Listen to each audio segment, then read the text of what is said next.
Минерали на Земята. Експозицията представя две направления – систематика на минералите и минералното разнообразие на Земята. Това е най-богатата систематична колекция в Югоизточна Европа.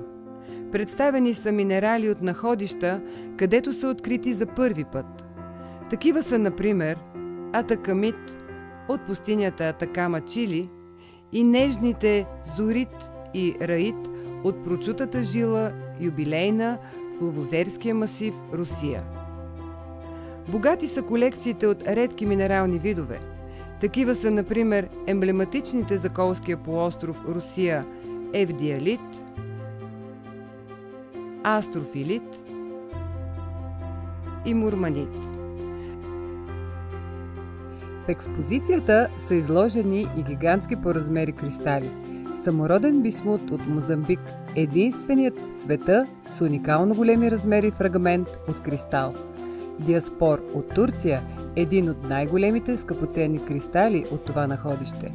Аналцим – един от най-големите кристали от подкаменна Тунгуска, Русия.